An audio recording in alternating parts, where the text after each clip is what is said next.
من لزم الاستغفار قفكي جوجتي استغفارك جعل الله له من كل هم فرجا ومن كل ضيق مخرجا ورزقه الله من حيث لا يحتسب حديث كسحولة قفكي جوجتي استغفر الله إلهي سبحانه وتعالى وحول بأ كربه هيسته إلهي وكقاضى عريري كست وكجر إلهي وكساره وحسن فيلين وربنا إلهي وصيا صدح درسي أواوين استغفار أخري مالين كستو درسي اللبات بقولال انت تقارسين كست قارسي هذا بني آدم كأتكو علين لهيت iyo waxyaalaha kale aad dhihi lahayd booskiisa waxaad ku bedeshaa istighfaarta saddex adigoo waxaad rabto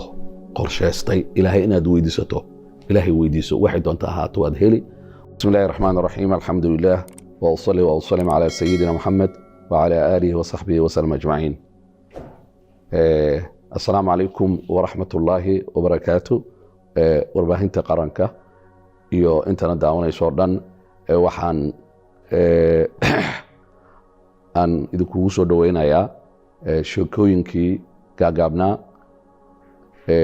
duruus wa cibar ahaa macnaha waxaan ka qaadanaynaa duruus waxaan ka qaadanaynaa ahkaam waxaan ka qaadanaynaa xikam asraarta ku jirto iyadoo ka kooban waxaa jirto wax dad badan laga yaabo inaysan انتباه gooni siinin ama waxaan ula jeedaa waqti badan aysan gelin laakiin faa'iidadiisu aad u badan tahay waxaa ka mid ah digriga ilaahay subxaanahu wa tacaala oo ah acmaasha kugu fadliga badan digriga ilaahay waa badan yahay laakiin maanta waxaan ka soo qaadanayaa digri ka mid ah digriga ilaahay subxaanahu wa tacaala haddii aad akhriso inta ugu badan aad kari karto tiro go-an ma jirto صوت إلهي سبحانه وتعالى قرآن كحوليه يا أيها الذين آمنوا اذكروا الله ذكرا كثيرا وسبحوه بكرة وأصيلا مؤمنين والله هذلي وحبضا إلهي حسا مركا انتو أقوبضا آد قارسين كرتو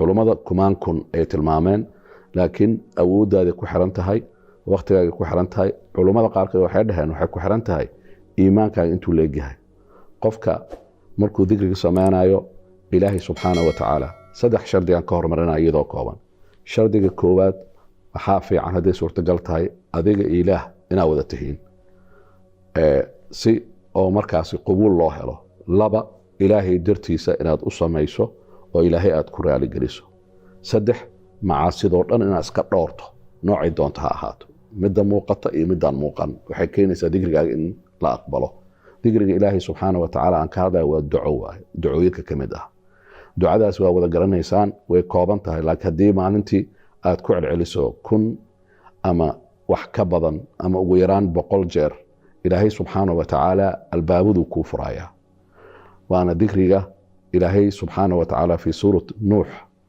uu ku xusay marka nabigiisii nuux uu la hadlayay dadkiisa ilaahay quraanka wuxuu ku leeyahay faqultu astaghfiru rabbakum waxaan ku dhahay dadkii uu la hadlayaa ilaahay subxaanahu wa tacaala weydiista inuu idin dambi dhaafo istighfaar macnaheedu waxa waaye dalab ilaahay aad leedahay ilaahu ii dambi dhaaf marka dambiga ilaahay uu kaa dhaafo oo towbadaada ilaahay uu aqbalo albaabada lagu furayaa waxaad weydiisatan waa lagu ogolaanayaa niyadaadana isaafi tahay marka waxaan soo qaadanayaa qiso ka mid ah qisooyinka qof ku dhaqmay aayadaas quraanka فقلت استغفروا ربكم آيات مرك جوابك وحكته يرسل السماء عليكم مدرارا ويمددكم بأموال وبنين آيات سيوحي كهذا الشيء سدح أرن أو وحول بيهوسي معنا يعني هدي إلهي سبحانه وتعالى دم بداف أويد ستو أتكو عليسو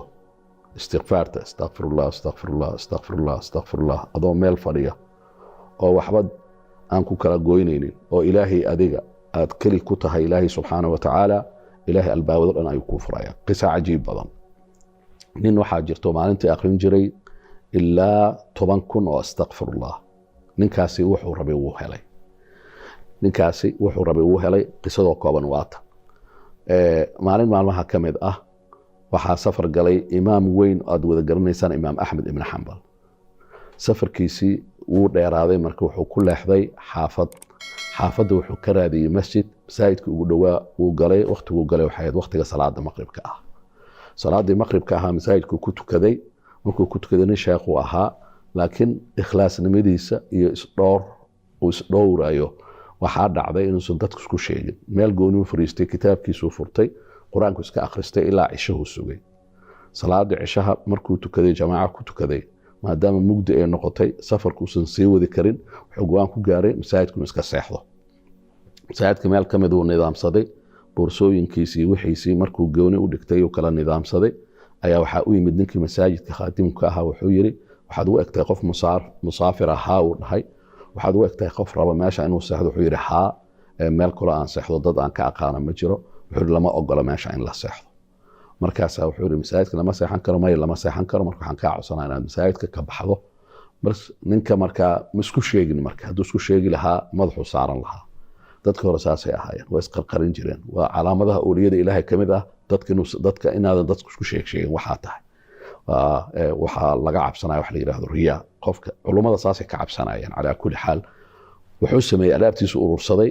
banaanka masaajidka laga soo galo gees ka mid ah, masaajidka albaabka laga soo galaya geeskiisa, meeshaasu xaarxaartay asoo dhiganaya. marka ninkii isaga wuxuu ku mashquulsanaa albaabada kale inuu soo xirxiro, dirishadii inuu soo xirxiro. markii uu soo baxay ayaa wuxuu arkay sheekhii oo haddana dhinaci kale raba inuu jiifto. markaasuu yidhi meeshaa maaragta inaad jiifato. haa, meeshaan lama ogola. intaas kuma joojin, wuxuu sameeyey alaabtiisii isaga inuu soo jiiday, foorno ku hor taalay masaajidka hortiisa, meeshuu ku tuuray. ninaa fiirinayay marka. ninaa isha wuxuu ku hayay markuu albaabka ka soo baxay, markuu sheekha meesha xarxaarinayay, wuxuu fiirinayay ninkaas wuxuu rabay albaabka foornada inuu xiro. waa salaada cishaa kadib uu foornada xiri jiray. foorno iyo dukaan waayo isku dhex yaalo, macnaha foornooyinkii hore oo markaasi ceeshka iyo rootiga samayn jiray. calaa kulli xaal ugu dambeyntii ninkii markuu arkay meesha in lagu soo tuuray ayaa wuxuu yidhi waxaad u egtaa qof musaafira. markaasuu yidhi haa. markaasaa wuxuu yidhi waxaad u egtaa qof aan haysan meel uu seexdo. haa u dhahay meelaan haysta malahan oo aan seexdo. wuxuu yidhi kaali soo gal foornadeyda, gudaha u soo gal ama dukaankayga. markaad soo gasho waxaan ku tusin doonaa meel gooni ah oo munaasab ah oo aad seexan karto. waayuu dhahay. wuu soo geliyey foornadii meel geesa oo nidaamsan, boorsooyinkii wixiisuu u dhigay. wuxuu yidhi waxaan kaa codsanayaa meeshaan wax yar inay igu sugto, howl cajiini waxaasaan dhammaynayaa. markaan dhammeeyo waxaan markaasi meesha o dhan aan kaaga tegayaa, intaas ka seexanaysaa. markaasi kadib waqtigii munaasabka ku ah ayaad bixi kartaa ama salaada fajirka masaajidka aadi kartaa. waayuu dhahay. sheekhii markuu isku sugay meeshuu fariistay, marka wuxuu arkay ninkii cajiinka samaynayo oo ku celcelinayo astaqfirullah astaqfirullah astaqfirullah astaqfirullah astaqfirullah, ilaahu ii dambi dhaaf, ilaahu ii dambi dhaaf. marka wuu wadaa marka hawshiisa xagguu aadaa, waxbuu soo qaadanaya, waxbuu isku toosinaya, wuxuu dhammaystirayaa, maba hadlayo. astaqfirullah astaqfirullah astaqfirullah astaqfirullah. ninkii marka sheekhii waa soo istaagay, waa u yimid. wuxuu dhahay kelmadan aad ku celcelinaysidaa igu soo duuduulaysa, astaqfirullah maa leedahay? wuxuu yidhi haa, astaqfirullah. wuxuu yidhi sidaan ilaa goormaa samaynaysa?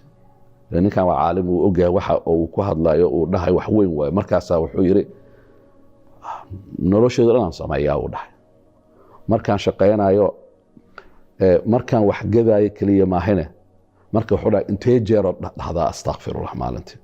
nabigana waa ogtiin, wuxuu dhahay inii la astaqfiru 100 mara, rasuulka alai salaam, aw 70, 70 jeer ama 100 jeer. isagoo dembigiisa loo dhaafay ayaa wuxuu yidhi intaasoo 100 jeer maalintii ama 70 jeer ayaan ilaahay dembi dhaaf weydiistaa, dembina ma lahayn. waxay ku tusinaysaa intaasoo jeer marka la dhahayo in la badiyo.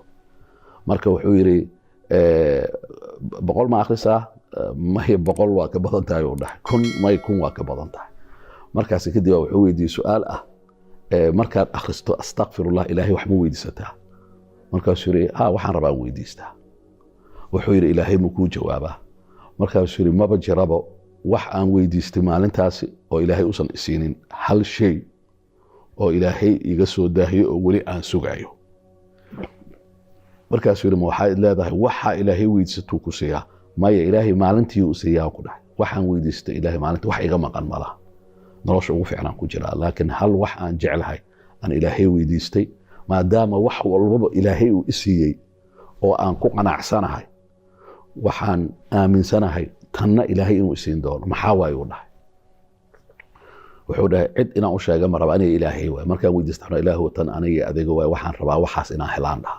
may waa kuu ballan qaadayaa in magacaaga aan sheegi doonin, laakiin waxaa qabanayso khayrka aan sheegi doono say dadka ugu faa'iidaystaan. marka ma ii sheegi kartaa waxa kaa maqan oo ilaahay weli uusan ku siinin? wuxuu dhahay waxaa iga maqan uu dhahay, ilaahan waxaan weydiistay, waxaan dhahay ilaahow dembi dhaaf aan ku weydiistaa, tiro ma tiriyo intaasoo kun adiga dartaada ayaan waxaan rabaa ilaahay dartiisa awooddaada oo aad leedahay oo wax walba aad ku samayso ma safri karo, laakiin sheekh aan jeclahay jiro imaam a'immada ka mid ah oo kutubtiisana aan akhristo, ilaahu indhahayga iigu qabooji inaan arko isagoo nool. sheekhaasoo ah imaam axmed ibnulxambal. markuu dhahay imaam axmed ibnulxambal uu ku soo booday sheekhii, dhudhunkashuu bilaabay inuu dhudhunkado ninkii. markaasaa wuu yaabay, marka maxaa dhacay wuu dhunkanayaa. marka wuxuu dhahay maxaa dhacay? markaasaa wuxuu yidhi wallaahi ilaahay subxaana wa tacaala wuxuu igu soo leexiyey, uu yidhi ducadaadii awooddeedii wuxuu igu soo leexiyey xaafaddii ama magaaladii. ilaahay subxana wataala wuxuu igu soo leexiyey masaajidka hortaada ku yaallo.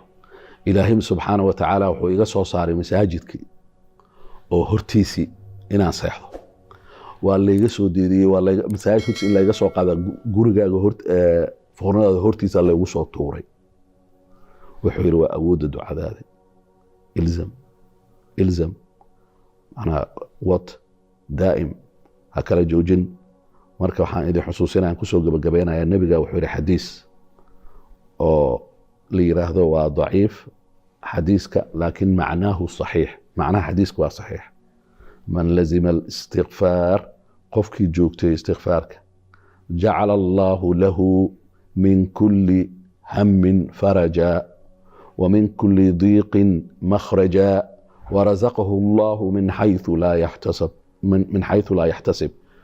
xadiiskaas wuxuu leeyahay qofkii joogteeya astakfirullah, ilaahay subxaanahu wa tacaala wax walbo oo kurba haysato ilahay uu ka qaadaa, ciriiri kasta uu ku jiro ilaahay wuu ka saaraa, wuxuusan filaynin uu rabana ilaahay wuu siiyaa. 3 darsi oo waaweyn. istikfaarta akhri maalin kasto. darsiga labaad, boqolaal intaad gaarsiin kasta gaarsii. hadalka bini aadamka aad ku celcelin lahayd iyo waxyaalaha kale aad dhihi lahayd booskiisa waxaad ku bedeshaa istikfaarta. 3, adigoo waxaad rabto qorshaystay ilaahay inaad weydiisato, ilaahay weydiiso, waxay doonta ahaato waad heli. wasalaamu calaykum waraxmatullaahi wabarakaatu.